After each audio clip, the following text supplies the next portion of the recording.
गांव में पढ़ाई पूरी करने के बाद मेरे माता पिता ने मुझे शहर भेजा ताकि मैं आगे की पढ़ाई पूरी कर सकूं। मैंने एक कमरा किराए पर लिया और अपनी पढ़ाई करने लगा। धीरे धीरे समय गुजरता रहा। एक दिन कॉलेज में मेरी मुलाकात निशा से हुई। वह बहुत खूबसूरत लड़की थी। मैं पहली नज़र में ही उसका दीवाना हो गया। दिन रात उसी के सपने देखने लगा। फिर धीरे धीरे मेरी उससे जान पहचान हुई, जो धीरे धीरे दोस्ती में बदलने लगी। मैं निशा के साथ कभी फिल्म देखने जाता तो कभी पार्क में घूमने। निशा हर बात में, हर काम में मेरा साथ देती थी। गांव से आई निशा भोली भाली लड़की थी। मैं उसकी हर इच्छा पूरी करता था। मोटरसाइकिल से घुमाना, सिनेमा दिखाना, होटल में खिलाना, गिफ्ट देना, सब कुछ। पर मेरे मन में कभी भी निशा के प्रति प्यार नहीं था। मैं तो उसके गदराए बदन का मजा लेना चाहता था, पर शायद निशा इसे प्यार समझने लगी थी। फिर जब मुझको लगने लगा कि निशा मेरे प्रेम जाल में फंस चुकी है, तो मैंने धीरे धीरे अपने पर फैलाना शुरू किए। पहले हाथों से छूना, फिर चूमना, गले लगाना और धीरे धीरे सब कुछ। एक दिन मैं निशा को अपने कमरे पर साथ लाया। फिर उस दिन मैंने जी भरकर उसके साथ मजे किए। रात को सोने के समय मैंने उसका हाथ पकड़ा, अपनी ओर खींच लिया और उसके होठों को चूमने लगा। निशा भी मदहोश होकर मुझसे चिपक गई और धीरे धीरे हम दोनों एक दूसरे में समा गए। अब तो मेरा जब मन करता मैं उसे कमरे पर बुला लेता, तो कभी पार्क के कोने में। मैंने निशा के साथ हर तरह का शारीरिक सुख भोग लिया था। इसी तरह कभी सिनेमा घर में तो कभी किसी होटल में मैं अपनी ख्वाहिश को पूरा करता रहता था। मैं निशा के शरीर के बदले उस पर खर्च करता था और मेरी नज़र में हिसाब बराबर हो रहा था। पर निशा की बात अलग थी। वह मुझको अपना प्रेमी मानती थी और मुझसे शादी करना चाहती थी। एक बार निशा को महसूस हुआ कि मेरे साथ जिस्मानी रिश्ता बनाने से वह पेट से हो गई है। उसने मुझे बताया, रवि, मैं तुम्हारे बच्चे की माँ बनने वाली हूँ। यह सुनकर मैं चौंक पड़ा, पर जल्द ही सहज होकर मैंने कहा था, अभी हम दोनों को पढ़ाई पूरी करनी है।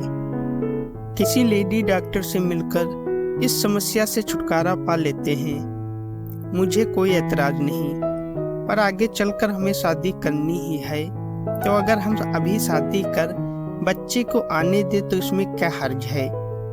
निशा ने प्रस्ताव रखा था शादी। मैं चौंक पड़ा, पर यह सोचकर कि कहीं निशा का शरीर दोबारा न मिले, इसलिए बोला था, अभी पढ़ाई, फिर कैरियर, उसके बाद शादी। निशा ने इसे शादी की रजामंदी मानकर लेडी डॉक्टर से मिलकर बच्चा गिरवा दिया था। मैं और निशा पहले की तरह मजे से रहने लगे थे, पर अब मैं सावधान था। बच्चा न ठहरे, इसके लिए मैं उपाय कर लेता था। निशा को मैं सिर्फ अपने शारीरिक सुख के लिए अपने पास रखता था। इस बीच मेरे घर वाले मेरी शादी के लिए लड़की देखने लगे। एक जगह मेरी शादी की बात चल रही थी। इसी बीच निशा को भनक लग गई कि मैं उससे नहीं बल्कि उसके शरीर से प्यार करता हूँ। मेरी शादी की बात कहीं और चल रही है। उसने फोन कर मुझको बस स्टेशन के पीछे एक सुनसान जगह पर मिलने को बुलाया। वहाँ हम पहले भी कई बार मिले थे। मैंने वहाँ झाड़ियों के पीछे उसके साथ जिस्मानी रिश्ते भी बनाए थे। मैं मन में जिस्मानी सुख पाने की उमंग लिए वहां जा पहुंचा। निशा के चेहरे पर तनाव देखकर मैं हंसकर बोला, क्या हुआ, फिर लेडी डॉक्टर के पास चलना पड़ेगा क्या? पर अब तो हम काफी संभल कर चल रहे हैं। सीरियस हो जाओ रवि, तुम मुझसे शादी करोगे ना? निशा ने उदास होकर पूछा। पागल हो रही हो? अभी शादी की बात कैसे सोच सकते हैं हम? मैं जोश में आकर बोला।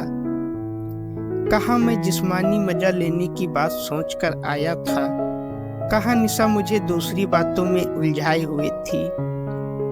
मैं अभी की बात नहीं कर रही, 4 साल बाद ही सही, पर शादी तुम मुझसे ही करोगे। मैंने तुम्हें अपना सब कुछ इसलिए सौंपा है, निशा बोली।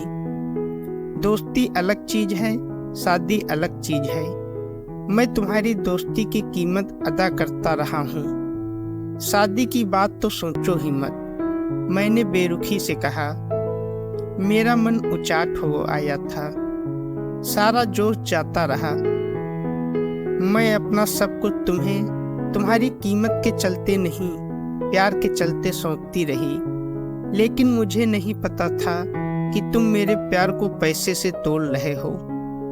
पर अगर तुम प्यार को पैसे से खरीद रहे थे, तो मैं भी अपने प्यार को ताकत के बल पर पा लूंगी। मेरे चाचा और मामा सरकारी विभाग में अधिकारी हैं, जब चाहे तुम्हें और तुम्हारे परिवार को हिला सकते हैं। कहते हुए निशा को गुस्सा आ गया। मैं निशा की बात सुनकर डर गया था। मैं जानता था कि निशा जहाँ से आई है, वहाँ गांव में उसके पिता का काफी रुतबा है और उसके रिश्तेदार भी अच्छे ओहदे पर हैं। अगर मैंने उसको मना किया और उसने अपने घर वालों से इसकी शिकायत की, तो मेरी खैर नहीं। कुछ दिन पहले ही मेरे परिवार वालों ने किसी लड़की से मेरे शादी की बात चला रखी थी। मुझे लगा अगर निशा जिंदा रहेगी तो रंग में भंग डालेगी। मैंने सोच लिया, अब चाहे जो हो, इसको रास्ते से हटाना पड़ेगा। मैंने झपट कर निशा की गर्दन पकड़ ली और उस पर तब तक दबाव बनाता गया जब तक कि उसने शरीर ढीला नहीं छोड़ दिया। मुझको अभी भी यकीन नहीं हुआ कि निशा ने दम तोड़ दिया है, तो मैंने अपनी बेल्ट से फिर उसका गला दबा दिया। वह चुपचाप अपने घर आ गया। मैं मन ही मन घबराया हुआ था, पर जिस जगह पर मैंने निशा की लाश छोड़ी थी, उधर किसी का आना जाना ना के बराबर होता था। मुझे लगा कौवे कुत्ते उसे नोच कर खा जाएंगे।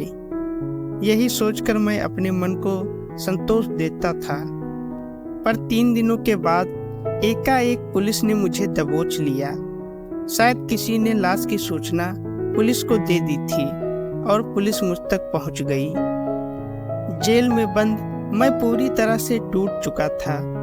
हवस की आग ने मुझे जला दिया था। अब मेरी जिंदगी के अगले कई साल जेल के सलाखों के पीछे गुजरेंगे। हवस की इस आग में मेरे सपने, माँ बाप के अरमान सब भस्म हो गए। मेरा दिल बार बार बस यही सोचता कि काश मैं अपने मन को हवस के दलदल में न फंसने देता और अपनी पढ़ाई लिखाई पर ध्यान देता, तो आज ये नौबत ना आती। दोस्तों, अगर आपको कहानी अच्छी लगी है तो वीडियो को लाइक करें, शेयर करें और हमारे चैनल को सब्सक्राइब करें। धन्यवाद।